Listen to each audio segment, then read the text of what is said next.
Welcome to the Nebraska Humane Society's first ever Fireside Chat. I'm Pam Wiese, the president and CEO of the Nebraska Humane Society, and this is my shelter dog, Biggie Smalls. We wanted to do this to give you guys a little bit of inside information. You see, we've got a pretty big year this year. In fact, it's pretty monumental. And so we decided to let you in on all of the exciting celebrations that were happening and to give you a little inside look at the Nebraska Humane Society. So take a peek. When you think of the Nebraska Humane Society, what words come to mind? It's probably puppies, pets, animals. Maybe you think of your own pet.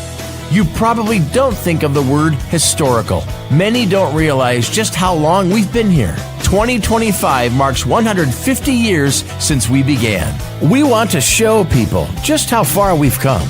And we can't think of a better way to celebrate than with the very community that we've sworn to serve. We want to honor those that have helped us keep our doors open. We're celebrating 150 years of our mission to protect, save, and enrich the lives of animals in the community. We hope you'll celebrate with us.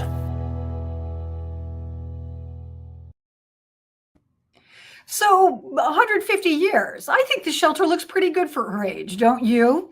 She's been through a lot of changes, so we kind of wanted to give you a little bit of a look about how she started and where we're headed from here. So we've got a couple of pieces of history that we wanted to give you a little look at. First of all, the shelter is the 5th oldest animal shelter in the United States. It was founded on August 7th in 1875, and the founders were kind of big deals in Omaha. If you look at some of the names, you'll see pretty noteworthy people. Millard, Augustus Kuntz, J. Sterling Morton, Gilbert Hitchcock, and A.J. Poppleton. Some of the other folks that were instrumental in NHS's history and in building it were Henry Dorley, Sarah Jocelyn, Mr. Brandeis. I mean, we had some heavy hitters that kind of helped start this organization. So we wanted to tell you that the first building was located on North 21st Street. Now, we were originally in the city building with the police department, and then they actually put us in a building on North 21st Street. And then after that, we moved on to other areas. We've got some changes, and we've got some things that have stayed the same as well. Interestingly enough, 1904, first crusade against cockfighting and dogfighting. And guess what we're still fighting? Cockfighting and dogfighting. Some things never change. However, some things do. In the 1920s, the Children's Aid Division of NHS was fully established. Now, they actually did investigations of child neglect, and it was children as well as animals. So interesting that it was given to a private entity and not to a city or a governmental type of institution. In 1945, the first weekly training tips went out on radio, and we're still doing those today. Although I think that those are probably on podcasts and also on Facebook instead of being on radio. And in 1968, we moved to the 8801 building, which is right next door to where we are in the main shelter. It was state of the art. It cost $290,000 to build, and it housed 250 animals, which is roughly half of what we can house. Actually, it's less than half of what we can house now. But at the time, it was state of the art. So let's talk a little trivia for you. Who knows the answer to this? Raise your hand in the chat and we'll get to you. The impetus to create humane societies was to protect which animal? Do you know it? Oxen, horses, cattle, or dogs? All right, we've got somebody. Bob is raising his hand, and he thinks it's cattle. Sorry, Bob. Wrong answer. C is not the right answer. Anybody else?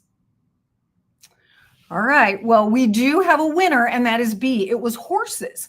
And the reason why is because horses were so integral to the way people worked. They pulled carts and they did all of the labor, and they actually pulled plows at some point in time too. So horses were very, very important, but people didn't take the best care of horses. So the group decided, hey, we need to make sure that we take care of these animals that are doing all this work for us. So the answer is B, horses. The next one, got another one here for you. Okay, so this is interesting. When did child cruelty and neglect become a focus for NHS? And then when did it end? So look at the beginning and the end number. Take a look at that and tell me what you think. Was it 1875 to 1920, 97 to 57, 02 to 32, or 14 to 44? If you guessed B, you are correct. 1897, but look at that number. 1957 was when NHS finally got out of the Child Investigative Services business and turned it over to the government. So it's kind of interesting. We have a very, very colorful history and a history of really helping a lot of people and pets in the city. So we've got a history book, which we are working on. And actually, there's a group called the Legacy Preservation Society that's putting it together. It's going to be a really cool book with lots of pictures, old from our archives, and it chronicles the history from the early stages all the way through 150 years. That'll be available later in the year. We don't have all the details yet because it's not quite done. We're still working on it, but that will be available at our big gala/party, which is coming up in June. So more to come on that. So we want to talk a little bit about, now that we've looked at history, where NHS is going. Give you a little peek behind the curtain, if you will, on what we're doing. There have been so many changes in the animal shelter world. Literally, we used to kind of warehouse animals. When I got here 20 years ago or 22 years ago, it was bring us your animals, bring them into the shelter. The shelter is a great place. Well, it's a great shelter, but it's not a great place for animals because it's stressful and it's scary and they're not comfortable in this environment. So we worked on behavior and tried to give them the best environment that we could within the sheltering system. But as sheltering is improved and as shelters across the country have looked at their data, they've noticed that actually it's better to keep animals out of the shelter if at all possible. Foster them, get them out of an area where it's so scary and there's so many other animals and they have different smells and they don't know what's going on. So in order to do that, we're working now on outreach, trying to keep those animals in those good homes. And if we can, help people do that in any way that we can. And we'll talk a little bit about what we've done in order to try to help people keep their pets if they're good pet owners. In fact, we've been able to do a really good job of that. And we recently won a Touchstone Award from Best Friends, which basically is the best increase in your save rate, how many animals you're saving and getting out alive. And our save rate is above 90% now, which is really great for a municipal shelter that takes animals that are stray, that brings animals into the shelter, that works with those that are neglected and that are victims of cruelty case and that have been abandoned. So we're really proud of that number and we're really proud of the progress that we're making. If we can keep animals out, great. But if they do need to come in, we need to be able to provide the best environment that we can. So we've been really working on enrichment programs for those that do need our care and to help to utilize the community as a support module, even as we support the community. So what have we done this year or this past year? There's a lot of numbers, but I want to give you a little bit about how much impact your support is having on our community and the animals in our care, or the animals that aren't in our care, but the animals that we're working to keep out of the shelter. So last year, the Pet Food Pantry assisted more than 2,900 people and more than 6,700 pets, providing 115,000 pounds of food and about, a little over 5,000 pounds of litter. So that's for people that just say, hey, I need some help keeping my pet. I love my pet. He's in a loving home. I take good care of him, but I need a little extra financial help and we need help for food. So that's what our Pet Food Pantry does. We also offered 2,500 pounds of food and 2,100 pounds of litter to 22 homebound folks. These are people that are served by our Animals program. We work with the Eastern Nebraska Office on Aging. And if folks are homebound and getting Meals on Wheels, well, we'll do Meals on Wheels for pets. Our volunteers provide that service and it is rewarding and enriching and helps keep those folks who don't have a whole lot of extra company with their pets. It's really important for the pets to stay with the people and maybe even more important for the people to have their pets. NHS returned 2,100 lost animals to their homes in 2024. And this is interesting because we're working on doing that without as many city fees, good, a free ride home if you're up to date on your shots and your home, and we can get your pet right back to you. Trying to get those animals back into their homes because we know they have homes. Why would we keep them at the shelter? Have people not come claim them, go through all the process, house them, feed them, clean them, care for them, do all that just to get them out to a new home. They've already got a home. We just need to get them back to that home. So that's one of the instances that we're really proud of trying to get those animals back home and trying to do it as easily as possible. We offered inclusive clinics. 154 pets got wellness exams, vaccinations, microchips, flea tick, the whole gamut, through some lovely donors who provided money for that. And that's literally all of you and what you do for the animals of our community, because all of this is donor dollars. All of this is generated by you. So for you to be able to offer that to your community, kudos to you, and kudos to you for doing it for 150 years. A couple of other things I wanted to mention too. We have a fund called the Forever Home Fund that looks outside the box and tries to help people keep their pets and do it in a little different way. So if you've got your animal keeps coming into the shelter, you don't know what to do. The fence is broken, but I don't have money to fix the fence. Hey, well, we may be able to help you with that. We had one case, our community outreach coordinator told us it was her favorite case. I'm going to read it. Using pet inclusive housing training to help an elderly gentleman obtain training for his dog, and then negotiated with his landlords on his behalf so his dog could stay in his apartment with him. It's simple things like that. Hey, let us help you keep your pet. Let us get you the training that you need so that this pet can stay home with you. Let us help you find temporary boarding for it. Let us collaborate with Chewy, the Open Door Mission, St. Vincent de Paul, and Victory Apartments to get $250,000 worth of pet supplies to those places to distribute to people who need them. It's incredible. And the list goes on and on about what we're able to do to outreach to people, given corporate donations, given private donations, given grants and foundations that are helping us out to make these programs possible. So that's outside, that's keeping pets in homes, that's helping the community keep pets. But what are we doing interiorly? Well, if animals have to come into the shelter, we want to enrich them as much as possible.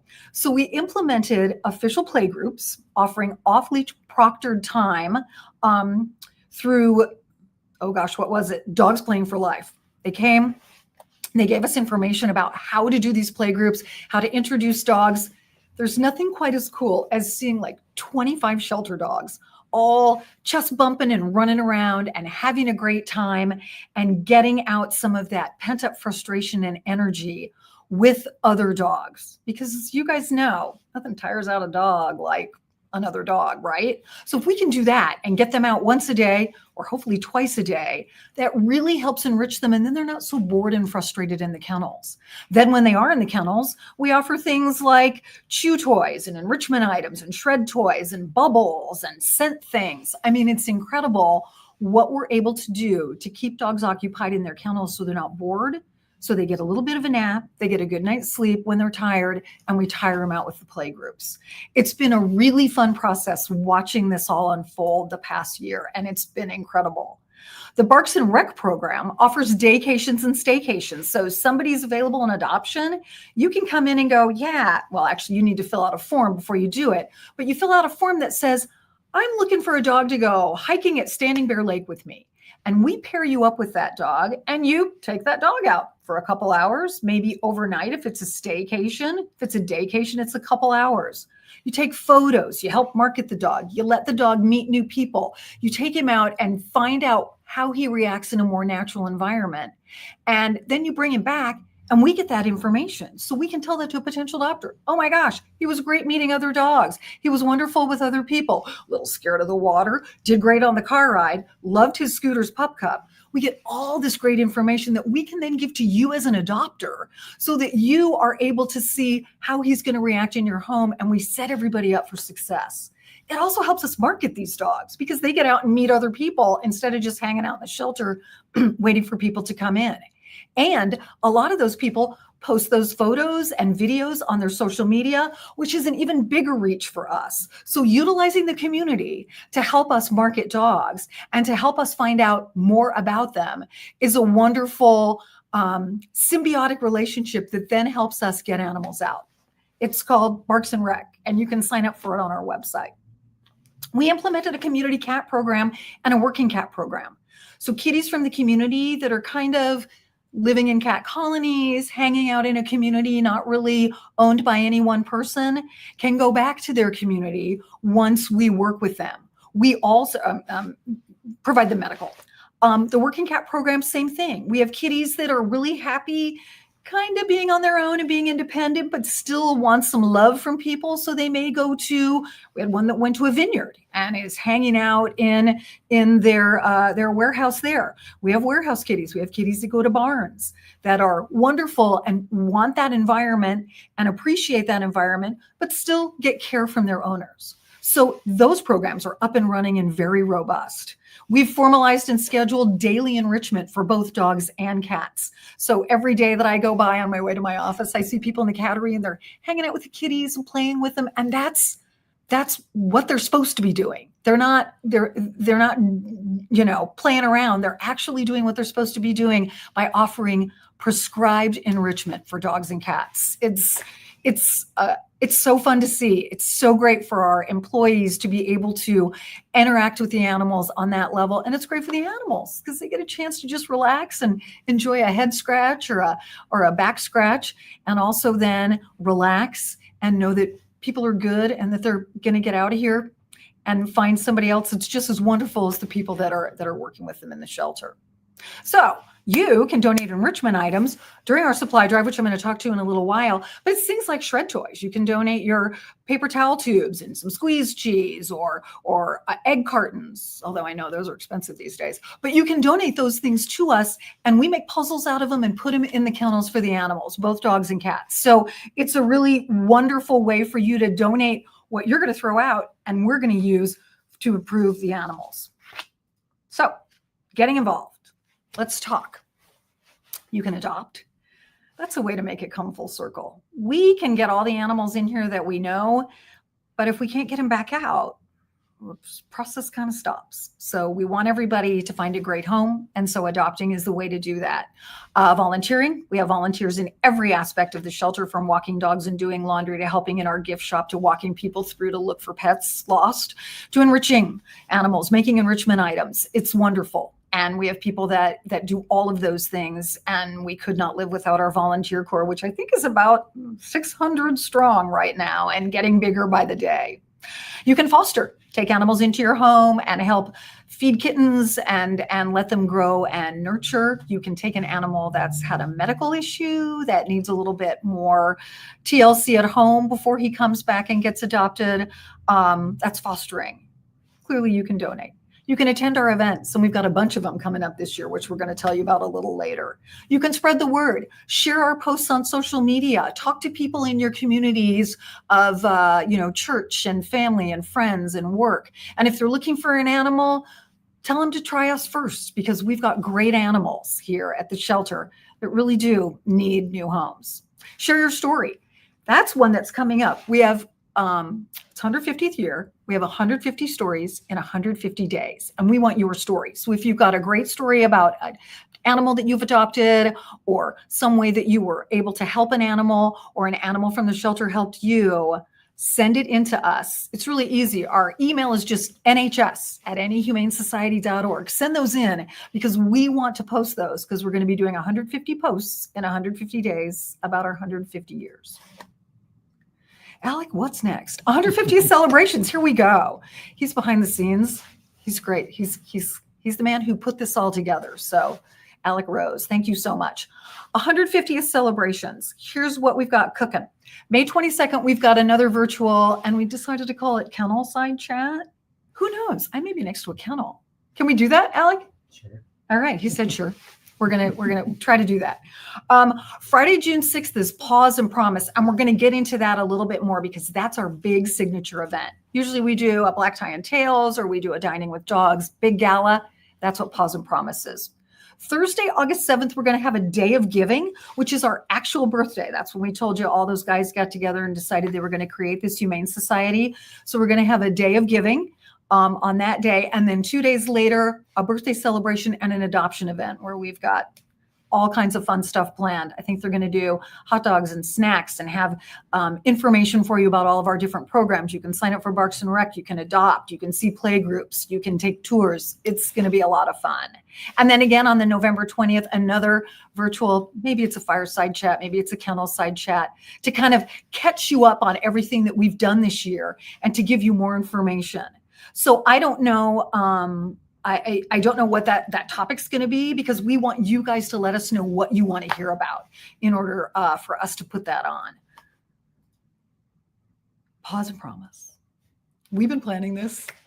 We're so excited about this. This is going to be so much fun. It's hosted by Friends Forever, our fabulous volunteer guild group who does so many amazing events here. Friday, June 6th, it's going to be at a View on West Shores, so it's way out on Dodge. But in place of dining with dogs and black tie and tails, we've got a goal of 700 people that we want to be there. It's going to be our largest indoor event, and we are so excited about it. We're going to have all kinds of fun things. It's going to be a party. We're going to have activities. We're going to have some of our old archives. We've got like old dog collars and old dog tags and some crazy cool pictures. The book will be available at that night's event as well. It's going to be so much fun, and we want you all to attend if you can, because you are the reason why we're here. Our community has supported us for 150 years. So it's a celebration of what we've been able to accomplish with your support.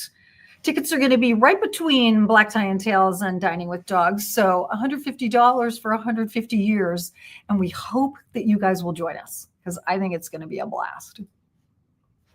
Other external events that are coming. We've got a supply drive coming March 15th. I talked about bringing enrichment items. The supply drive is on Saturday, and you can bring enrichment items. And I believe that list is on our website. Am I right, Alan?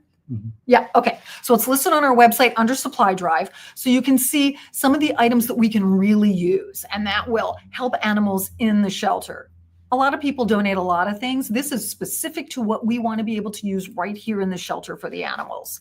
On Wednesday, May 7th, we've got our virtual kitten shower to make way and to get ready for kitten season and all of the babies that will be coming in. That's a yearly event that's going to be back online this year, and a lot of fun. On Friday, September 5th, we have another supply drive. So we'll be letting you know what items we really need and we can really use to enrich both cats and dogs here in the shelter to keep them sane, so that we're able to get them back out again and back into good homes, and they have the best stay here that they can. And then obviously, the Walk and Dog Fest is a staple, the Marge Durham annual, and that is going to be celebrating 150 years as well. So everything's going to be themed 150. We've just we're incorporating a couple new events and our stayed and tried events. So the Marge Durham Dog Walk will be Sunday, September 28th.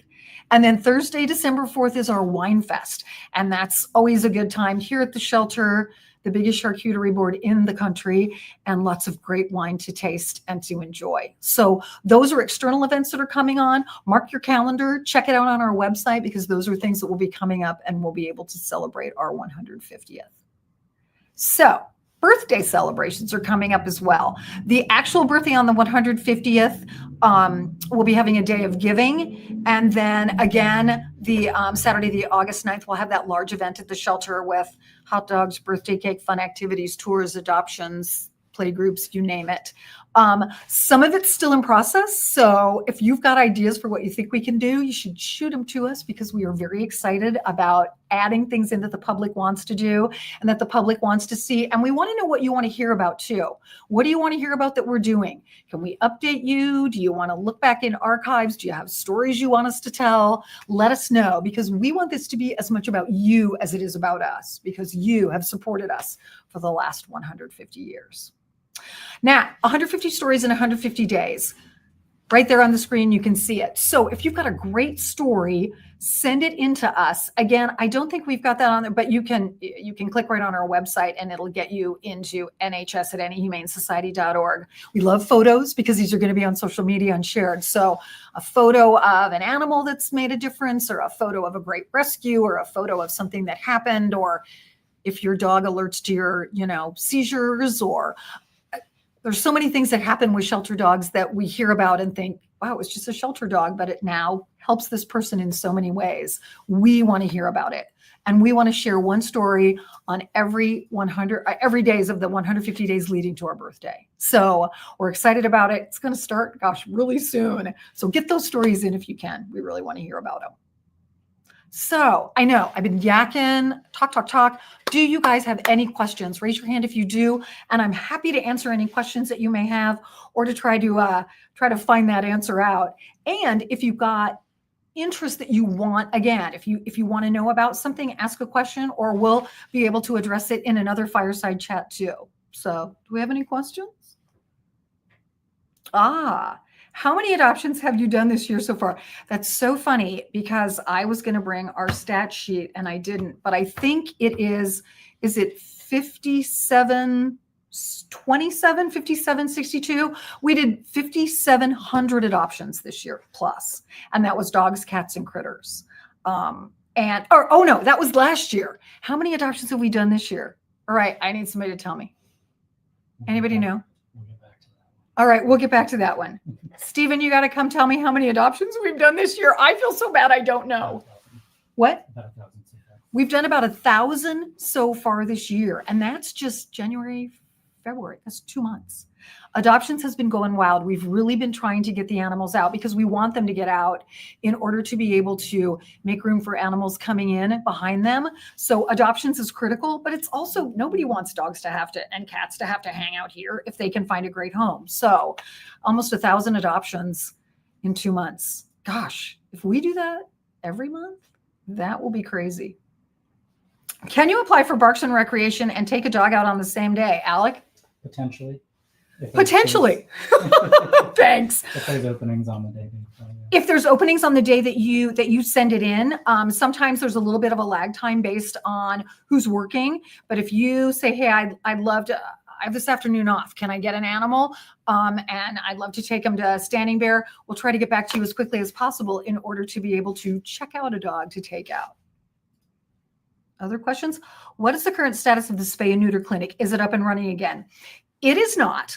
The spay neuter center is, it's running, but what we're doing is we're utilizing that for the animals at the shelter. So we had a big pipe that burst. You may have heard about it. And it flooded our animal medical, undermined the floor. We have to rip out the floor. It flooded a lot of our equipment. And so we are renovating that. And in doing that, we're also making it bigger and better for our vets. So when that happened, we had to move all of our medical area over to the spay neuter center in order to be able to continue to spay and neuter all the dogs and cats that we need to get out of here, to provide the medical that they need, and to provide microchips and do all the medical. So spay neuter is helping all the animals at the shelter. As soon as our renovation occurs and is finished, then we're going to do a little revamp to spay neuter and get that open. So spay neuter, unfortunately, probably won't be open until the very end of this year. We were hoping on getting it done sooner, but our animal medical won't be done until toward the end of this year. So then we need to do a little cleanup and revamp of our spay neuter center, and then that will be open as well. So look for that in early 2026. And I'm sorry I don't have a better answer for you, because I know that that's another long time. But once we're able to get our medical area back up and running, then we'll be able to utilize that for what it was for the public instead of the animals that are from the shelter. What are you most excited for this year? Oh my gosh. We've got so many great things happening. Everything's kind of all filtering together and really, really happening. And we've got new programs that we implemented last year that are really going to, I think, ramp up this year for cats and for dogs. We're really excited about getting our animal medical finished so that we can then work on the spay neuter center and get that all open too. So we're excited for the 150th and all the celebrating that's going to happen as well, because we know that this is it's such a monumental year. It's really cool. It's 150 years, you guys. That's like amazing that this agency has been here this long. And to look back in the archives and to reminisce and to see some of the reminiscing from 20 years ago, and then to look back 150 years ago and see what was happening. We've come a long way, and we're so excited about celebrating that with people who helped make it happen. And then also seeing where we're headed with the shelter now. So it's like a look back and then a push forward. I can't tell you what I'm most excited about other than everything that's happening here, because it's all good that's happening here. Any other questions? Man, well, thank you all for watching and tuning in. I hope I didn't talk too quickly, and I hope I didn't ramble. Let us know, again, if there are subjects that you want us to talk about in the next Fireside Chat. Sorry about that.